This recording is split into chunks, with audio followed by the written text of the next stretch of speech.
कांग्रेस की क्रेडिबिलिटी इतनी खराब हो गई है कि जो इसमें शामिल हो जाएगा वो खत्म हो जाएगा।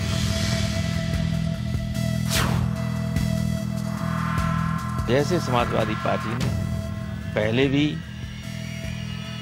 कांग्रेस को बचाया था और हम अब भी नहीं चाहेंगे कि हमारी वजह से बीजेपी जैसी सांप्रदायिक ताकतें देश की सत्ता में आएं।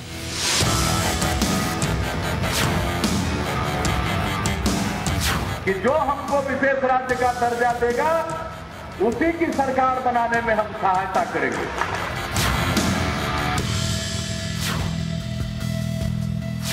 और आज भी देश का बचाव का सबसे मजबूत कदम यदि किसी ने उठाया है तो ममता बनर्जी ने उठाया।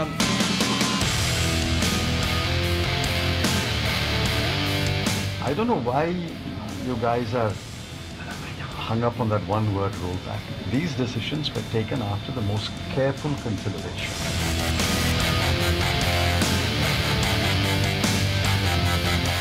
सरकार को किसी तरह का खतरा नहीं।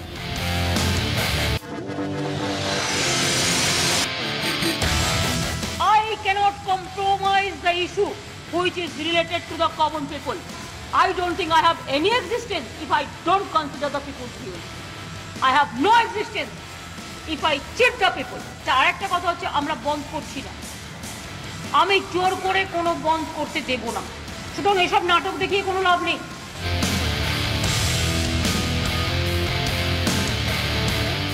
दो ही ऑप्शन है, या तो रोल बैक करो या बोरिया बिस्तर पैक करके घर जाओ।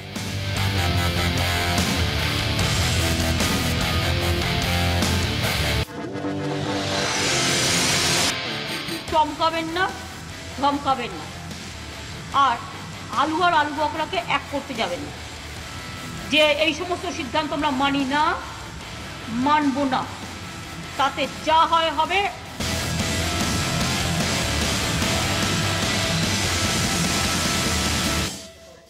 क्या पता कौन कब किधर पलट जाए। नमस्कार, मैं रविश कुमार। दिल्ली तो आज दिन भर दम दिखाती रही कि हमारे पास नंबर है, मगर राजनीति की निगाह बंगाल से हटकर अब लखनऊ और पटना की ओर दौड़ने लगी है। कांग्रेस ने अपने राज्य सरकारों से कहा है कि वो 6 की जगह 9 सिलेंडर दे दें। क्या यह कांग्रेस का पीछे के दरवाजे से रोल बैक है? किसके लिए है ये रोल बैक? सोनिया गांधी ने कांग्रेस के मुख्यमंत्रियों से रोल बैक करने की बात कही है, केंद्र से नहीं की है। कल जिस समाजवादी पार्टी ने कहा था कि सरकार ने विश्वसनीयता खो दी है, आज उसने कहा कि दिल्ली में बीजेपी को रोकने के लिए कुछ भी कर सकती है। समाजवादी पार्टी के मोहन सिंह ने कहा है कि हम बीजेपी के डिक्टेशन पर राजनीति नहीं करते, हम बीएसपी को ध्यान में रखकर फैसला नहीं लेते, हमारी बुनियाद कांग्रेस के विरोध पर टिकी हुई है। तो क्या मुलायम सिंह यादव ने अपने सारे पत्ते खोल दिए हैं या वो मायावती की चाल से अपनी चाल मिलाकर चल रहे हैं? अगर सरकार मायावती से बच गई तो वे सरकार से बाहर हो जाएंगे या मुलायम दिल्ली की गद्दी के चक्कर में माहौल भांप रहे हैं? मानसून सत्र में मुलायम ने संसद भवन के बाहर विरोध किया, मगर नवीन पटनायक और जयललिता की पार्टी नहीं आई। ममता बनर्जी के साथ कलाम को राष्ट्रपति बनवाने का दांव चलकर भी दबाव में मुड़ गए। क्या कॉर्पोरेट से गहरे रिश्ते रखने वाले मुलायम कॉर्पोरेट को नाराज कर पाएंगे? फिर भी कल जब समाजवादी पार्टी भारत बंद पर सड़क पर उतरेगी तो सवाल उठेगा कि क्या आपका विरोध नाटक नहीं है? इसी अंतर विरोध की शिकार तो डीएमके भी है। सरकार को समर्थन देंगे लेकिन भारत बंद में प्रदर्शन करेंगे, जबकि सरकार आज भी कह चुकी है कि एफडीआई पर कोई रोल बैक नहीं होने जा रहा है।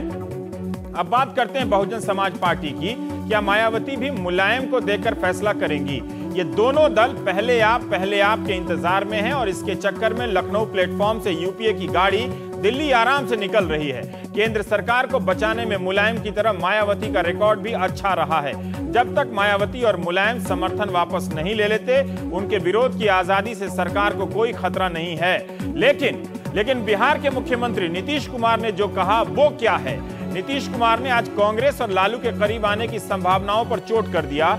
बेतिया में उन्होंने कहा कि बिहार का 40 सीट महत्वपूर्ण है। अभी तो 2-4 वाले पर नजर टिकी हुई है दिल्ली वालों की। वो दिन दूर नहीं जब हमको विशेष राज्य का दर्जा मिलेगा और हम शर्त लगाएंगे कि जो हमको देगा दर्जा उसी की सरकार बनाने में हम मदद करेंगे।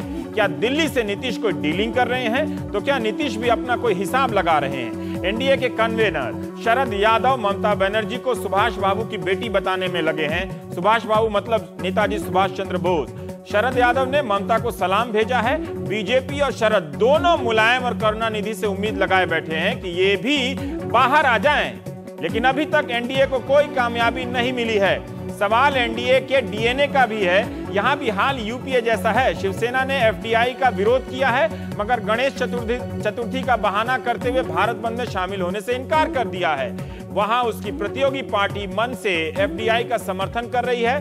नवीन पटनायक एनडीए में नहीं है, मगर इस मौके पर भी आते नहीं दिख रहे हैं। बीजेडी एफडीआई पर अभी तक चुप है और भारत बंद में शामिल नहीं है। ममता भी यूपीए से निकलकर एनडीए के हाथ नहीं लगी है। ममता भारत बंद का विरोध कर रही हैं। नीतीश भारत बंद में शामिल है, मगर विशेष राज्य की शर्त क्या कुछ और कहती है, इस पर बात करेंगे। दूसरी तरफ क्या यूपीए ने ममता से मुक्ति पा ली है? क्या यूपीए एफडीआई को 2008 का न्यूक्लियर डील समझ रही है? क्या ममता ने लेफ्ट को भी मुश्किल में डाला है? प्रकाश करात ने कहा है कि केरल और बंगाल में हमारे विरोध के कारण ममता को यह फैसला लेना पड़ा, कांग्रेस की सरकार को विरोध करना पड़ा। प्रकाश करात ने 2005 से ही एफडीआई को रोकने का दावा किया। क्या लेफ्ट अब दिल्ली छोड़कर इस बात को लेकर परेशान है कि पंचायत चुनावों में ममता का नंबर न बढ़ जाए? कल भारत बंद है, मगर राजनीति 24 घंटों 365 दिन खुली हुई है। प्राइम टाइम भी खोल देते हैं। हमारे साथ आज के मेहमान हैं अभय कुमार दुबे साहब, कॉलमिनिस्ट, संपादक सीएसडीएस। नीरजा चौधरी जी हैं, वरिष्ठ राजनीतिक पत्रकार। हमारे साथ प्रताप सिंह बाजवा साहब हैं, सांसद हैं कांग्रेस पार्टी के। लखनऊ से आज स्वामी प्रसाद मौर्य आने वाले थे, नेशनल जनरल सेक्रेटरी, लेकिन आखिरी वक्त पर उन्हें शायद निर्देश मिला कि इस तरह के टीवी डिबेट से और खासकर इस एंकर से बचो भाई। लेकिन शैलेंद्र कुमार एमपी हैं, समाजवादी पार्टी के, इलाहाबाद से हमारे साथ जुड़ रहे हैं। शाहनवाज हुसैन हैं, आप हैदराबाद पहुंचे हैं भारतीय जनता पार्टी की तरफ से वेंकैया नायडू के साथ मिलकर, वहां पर राष्ट्रीय नेतृत्व की उपस्थिति दर्ज कराने के लिए कल भारत बंद के दौरान। हम आपसे ही जानना चाहते हैं पहले, और हमारे साथ सुल्तान अहमद साहब हैं, माफ कीजिएगा, सुल्तान अहमद साहब हैं तृणमूल कांग्रेस के सांसद। सुल्तान साहब, पहला सवाल हम आपसे ही शुरू करना चाहेंगे। शाहनवाज जी जरा सा रुक जाइए, क्योंकि मैन ऑफ द मैच जो होता है उसी को थोड़ा सा सारे फोकस रहता है उस पर। हम ये जानना चाहते हैं कि क्या अब भी कोई रास्ता है सुल्तान भाई कि आप लोग महीने के बाद, 2 महीने के बाद यूपीए में लौट जाएं किसी शक्ल में? ये एफडीआई को छोड़कर डीजल या फिर पेट्रोल, जो गैस की चीजें हैं उस पर सरकार बढ़ा दे, ये कोई अभी भी कोई रास्ता है? क्योंकि सरकार के जो मंत्री हैं या फिर कांग्रेस के जो वरिष्ठ नेता हैं, वो बड़े ही संयम और शालीन तरीके से आपसे उम्मीद लगाए बैठे हैं कि ममता जी को हम समझा लेंगे, मना लेंगे। सुल्तान भाई। नहीं, ऐसी कोई बात नहीं है, वो मना सकते थे। 14 सितंबर से हमने उनका इंतजार किया। ममता बनर्जी ने एसएमएस किया उनकी सुप्रीमो ममता बनर्जी, सोनिया गांधी को, कि हम परतब्ध हैं। इस तरह का निर्णय जो सरकार लेने जा रही है, एफडीआई, डीजल के दाम बढ़ाने, रसोई गैस में कटौती, इन तमाम चीजों को बताया गया, लेकिन सोनिया जी की तरफ से किसी तरह का पहल नहीं हुआ। गुज़िश्ता कल हम लोगों ने कलकत्ते में बैठ करके संसद दल और पार्टी की हायर लीडरशिप ने यह फैसला किया इंडिविजुअल ओपिनियन के बाद कि नहीं, इस मंत्रिसभा में हमें नहीं रहना है और हमें सरकार से समर्थन भी वापस लेना है। हमारा जो मुद्दा है कि पूरे एफडीआई को रोल बैक करना होगा, एफडीआई को वापस लेना होगा, डीजल के प्राइस को रोल बैक करना होगा, और रसोई गैस कम से कम साल में 24 सिलेंडर मिले भारतवर्ष की जनता को, ये हमारा मांग था।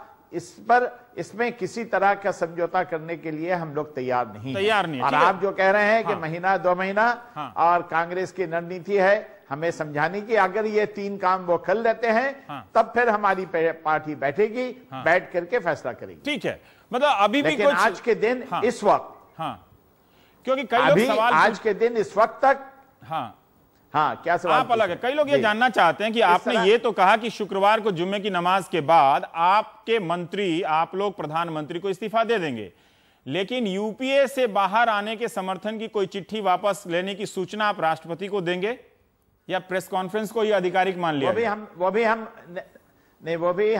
हमने अपनी पार्टी के जनरल सेक्रेटरी मुकुल राय को यह कहा गया है कि राष्ट्रपति से मिलकर के ये जो हमने समर्थन जो वापस लेने की जो चिट्ठी है वो हम लोग राष्ट्रपति को कल ही दे देंगे। कल इस दे तरह देंगे की आप। बात हुई है। कल दे देंगे, आप ये बता रहे हैं कल दे देंगे।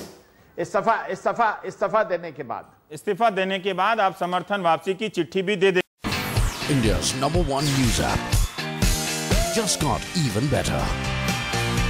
Download NDTV's new app. Fully optimized for retina display. Full screen view.